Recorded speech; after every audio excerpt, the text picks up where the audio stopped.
నీ అబ్బా అంత నీ వల్లే. ఇప్పుడు చూడు పెట్రోల్ అయిపోయింది, డబ్బులు మొత్తం థియేటర్ దెబ్బ తినేసా. నాకేం తెలుసు మావా పెట్రోల్ అయిపోద్దని. నోర్మి సమయానికి ఫోన్ పే కూడా పని చేయట్లేదు. మావా అక్కడ ఎవరో ఉన్నారు, డబ్బులు అడిగేసి వస్తున్నాడు. ఒరే చెత్తనా కూడా చెత్త ఎత్తున డబ్బులు ఎడుతున్నట్టు వేట్రా.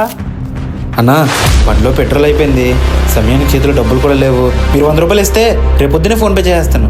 అయ్యో నా దగ్గర కూడా లేవన్నా. ఆగన్నా మా అవును అడుగుతాను. రే హరి, ఏంట్రా? అన్న వాళ్ళది బండి ఆగిపోయిందంట, నీ దగ్గర 100 ఉందా? అవునా, ఎవర్రా వాళ్ళు? రే ఏంటి వీడా? అన్నా అన్నా లిఫ్ట్ అన్నా. అన్నా ఆపన్నా కొంచెం. అన్నా అన్నా అన్నా మా వాడిలో ఉన్నాడే.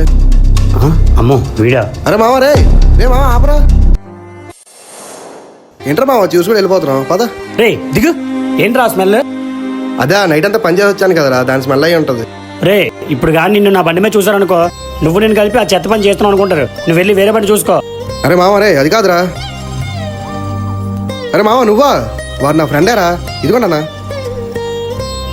థ్యాంక్స్ అన్నా. మీ ఫ్రెండ్ ఏంటి కదా మావా, సమయానికి హెల్ప్ చేశాడు.